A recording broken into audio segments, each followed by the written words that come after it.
Bubba, we are honored today. Edgar Harrell is with us, and we've all, if you watch the movie Jaws, you remember them discussing the USS Indianapolis. The book is Out of the Depths, and it's a first-hand account of what Edgar and his fellow Marines went through when the USS Indianapolis went down. They were obviously on a covert mission, so that added to the problems what they had to endure. And he'll be speaking tonight in Birmingham, Alabama for Veterans Day, 6:15 at Gardendale First Baptist Church. And Edgar joins us now on the Rick and Bubba Show. Happy Veterans Day, and thank you for your service. Well, thank you, sir. It must be difficult to go back and relive what you had to endure on the USS Indianapolis. Can you take us back and kind of talk about what you went through on this historic event? Well, I can start back when I go into service. Right. Yeah, as an 18-year-old boy, I volunteered for the Marine Corps and found out after sea school that I would be seagoing. So I went to San Francisco, and there's the big USS Indianapolis, and that's to be my home for the duration of the war. I was at Saipan, Tinian, Guam, Sea Battle, Philippine Seas, where we shot down 403 Japanese aircraft that day. That is our Task Force 58. And then I was down at Peleliu. I was at Iwo Jima at Okinawa, where we received a kamikaze plane, and because of that, we had to come to the States for repair, and that's where the secret cargo comes in. We took that aboard July 16, 1945, and 10 days later, we'd traveled 5,300 miles and delivered the components of Fat Man and Little Boy, and half of the uranium that America owned at that time. Wow. And Rick, too, the mission was very secret, as you can imagine. It was, and so secure, they were worried about trying to fly it because aviation wasn't exactly as secure as it is today, especially in a war. Right. And so this was a top secret mission that Indianapolis was on. To deliver the core, basically, of the two atomic bombs they were assembling at Tinian, and to bring the war to an end. So it was secret. Nobody knew that y'all were on that mission, right? Even the Navy, they let on that they didn't know too much, in that they lost us, ignored our SOSs, and it wasn't until providentially we were spotted after 4.5 days when our group of the 317 that survived, our group that I was in, dwindled from 80 down to 2. And that's about the score of all of us that were in the water. Maybe 900 of the 1197 actually got in the water, which meant some 300 didn't even get off the ship.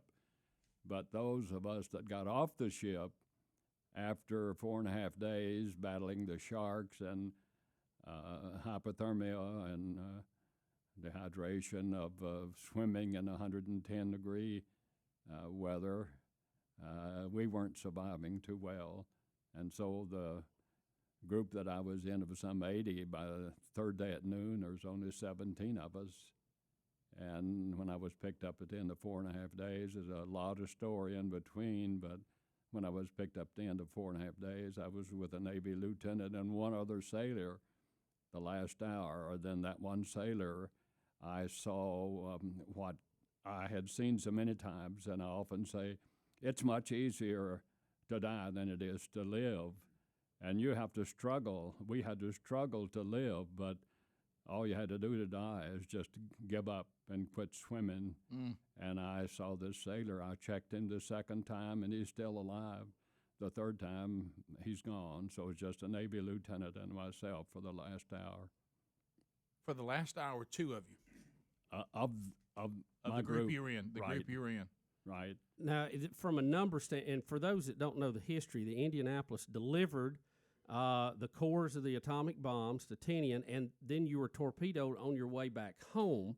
We were on our way to the Philippines. This is another story, and the good that we had the atomic bomb, because we were going to the Philippines to prepare for the main invasion of Right. Japan, which would have taken place in November 45.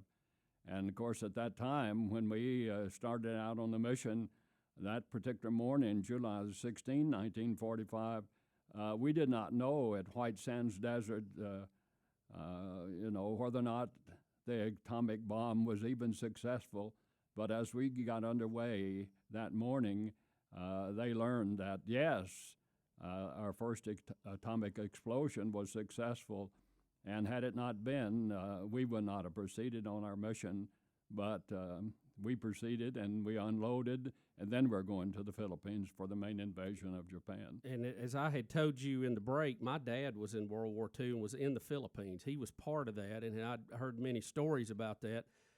Rick, too, what was interesting is he was mentioning the ship was ready to go, and after the Trinity test actually worked, they immediately called and told them to get underway. So it left San Francisco, I think they said, within 2 hours of when the test in New Mexico happened. We left in a hurry. Yeah. Yes. And then they got torpedoed on the way to the Philippines, correct? Right. We received orders at CENPAC, Central Pacific Command in Guam, to go to the Philippines to prepare for the main invasion. Captain McVeigh asked for an escort. They refused us an escort, and they tell us that we don't need an escort, but they were not telling us the truth. They could have said you need an escort because 4 days ago we lost the USS Underhill, and we lost 129 boys. They had broken the Japanese code. They knew that the Taman group of submarines were working in those waters, and yet they sent us out in harm's way unescorted. We had no underwater sound gear. Commander Hoshimoto, though, was waiting somewhat out the crossroads, and he had his little periscope sticking up, he said, and he picked us up some 10 mile or so out, and all he had to do is just to follow us, and we'd been traveling some 32 knots, delivering our secret cargo, but now we had slowed down to some 17 knots, and it was quite a dark night.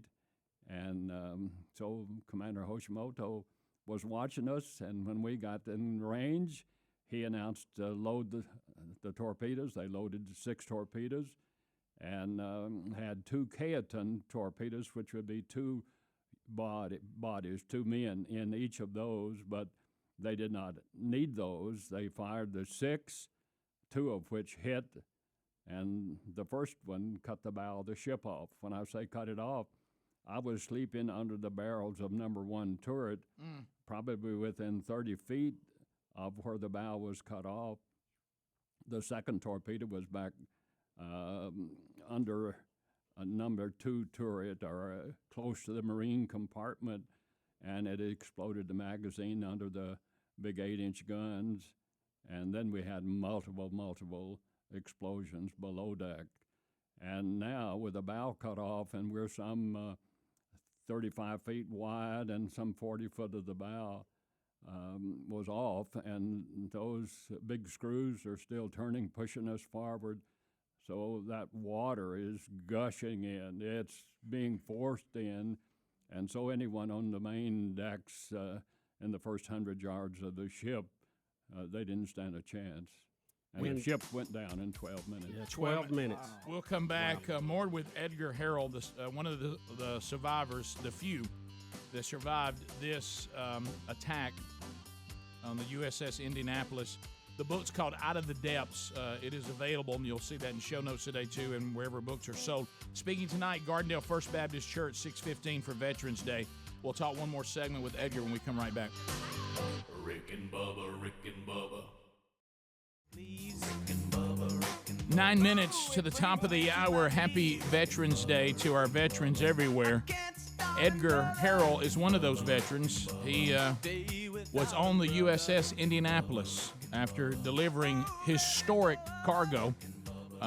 They were on their way to the Philippines to now be ready for an invasion of Japan if it was going to be necessary. People have estimated that the casualties could have been in the millions if that would have taken place. We've talked about how these bombs, in our opinion, saved lives, both Japanese and for the the Allies. But Edgar was on the USS Indianapolis. They've now been torpedoed, him telling the story. The ship sank in 12 minutes. 300 people never made it off the ship. Yeah, and you made it into the water, and the groups then got separated into pods, I guess, little pods of people. In your pod, only 2 of you survived. We've heard the legend of the sharks. Tell us a little bit about the experience of being in the water. Well, out of fairness to the sharks, they were not, the first day, they were not attacking our group, but you could only imagine the fright that they're causing. Oh, yeah. But it isn't long, even the first morning when we saw our first sharks, that you could see maybe a buddy that had swam out away from the group, and all of a sudden you'd hear a blood-curdling scream, and you'd look and you'd see that capon jacket go under, and then like a fish cork, it would come back to the surface. But by now, you'd see all kinds of fins with all the blood. You dare not to go and check to see who your buddy might be. But sometime later, you wondered who your buddy may have been, and you check him to find out that the bottom torso is gone or is disemboweled. Now, that's going to happen too many times, many times in the next days. How many? Any idea how many sharks were there? Was it hundreds? Was it? No, actually, the planes that spotted us, they saw many planes. They would say that they maybe would see a group of 30 boys and more than 30 sharks attacking boys. Wow. But if we had 30 around us, you don't see them on the surface, Right. You only see the fins cutting through the water. Mr. Harrell, how did you survive in the water? I mean, you were there 4 days and nights? Well, I did. So to say how I did, I have to say it had to be the providence of God that I made it, because it wasn't that I was a Marine or a good swimmer, but I'd have to take you through all the things that I experienced, and not only the sharks, but we're in 110-degree weather, and you're bareheaded, and you're swimming. So you have a life jacket? All I had on was a Kapok life jacket, which will not last 4.5 days. I got you. But so you had to that's tread all water. I had Yeah. for 4.5 days. But even the first day, you're desperate for water, and you see a buddy maybe that would take some of his clothing, and he would make a little piece of cloth, and put some water in that and drink some of that, and tell you that it's not bad. But within the hour, you'd see how bad it is. You can't drink the salt within water. the hour, he doesn't know straight up. He doesn't know who his buddy might have been, or he might think that his buddy has a canteen of water in his Kapok jacket, and he takes out a sheath knife and he stabs his buddy. Or he might think that his buddy that he would have known was a Jap, and he attacks his buddy. And others then will come to his help, and they drown their own boys. So that So the hallucinations were going on from the salt water. Yes, right. So the first day we were experiencing the beginning of what's going to take place in magnitudes the next days. But were you a man of faith then? I was, yes. And I often say, when I held on to that rail looking out into the blackness of the night, as I was ready to wait for the captain to give word to abandon ship, I saw all that oil on the water, and I thought, this is the end of life. And I often say there's times when you pray, and there's times when you pray, and there is a difference. Yeah. Now, I knew to whom I was praying. Amen. And I did not get an audible voice, but as I prayed and tell the Lord, I don't want to die. Mom and Dad back home, 6 younger brothers, an older brother, an older sister, a younger sister, and a certain brunette that said that she would wait for me. Amen. And to get ahead of my story, I would say, and she waited. We were married in 47. We just spent our 68th wedding anniversary. Praise the Lord. She's still waiting in Tennessee. Amen. Amen. So you prayed, but you knew this was going to be the providence of God nothing. I mean, the conditions, the survival rate was very low, but it was nearly impossible. As I'm praying, I don't know that I'm going to be out there 4.5 days. I think this is the end of life. Right. But then I stepped over that rail and jumped into the water feet first, and that K-Buck jacket came up over my head, and I swam away from the ship to look back to see that the first 100 yards now is under. Those 4 big screws are still turning up high in the air, and boys are jumping off into that. I saw the ship when she turned to the starboard and went completely under. And now I'm leaving the ship to go out naturally to the first boys that are out there. And when I got out to that group, after a period of time, we determined that there was about 80 of us. I wondered if there's any other Marines. There were 2 other Marines. One of them I tried to assist, and he basically died, me holding on to him within the hour or so. And then the other Marine then had gone into the water head first, and you can imagine with all that oil in your eyes, and then that salt water is going to turn to powder, and you're going to grind your eyes. And my buddy Spooner got to where he couldn't see. He couldn't close his eyes. His eyes were just 2 big sores. Oh, my. So incredible, and this is in the book, Out of the Depths, where you get into the great detail about this historic event, and God definitely has used you and will continue to use you in situations like tonight when you get a chance to speak, because you are a walking, talking miracle. God has never stopped doing miracles. You're one of them. And if you haven't read the book, it'd be a great idea to get that on Veterans Day. And if you want to hear Edgar talk, he'll be speaking tonight at Gardendale First Baptist there. Those of you that listen or watch out of Birmingham, 6:15 tonight, and put that on your priority list to be there for that. All the details are in show notes.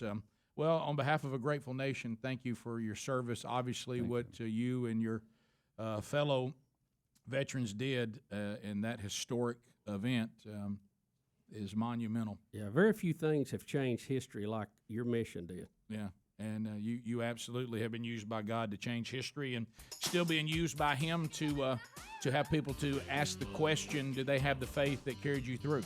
So thank you very much for that. Fine, thank you, sir.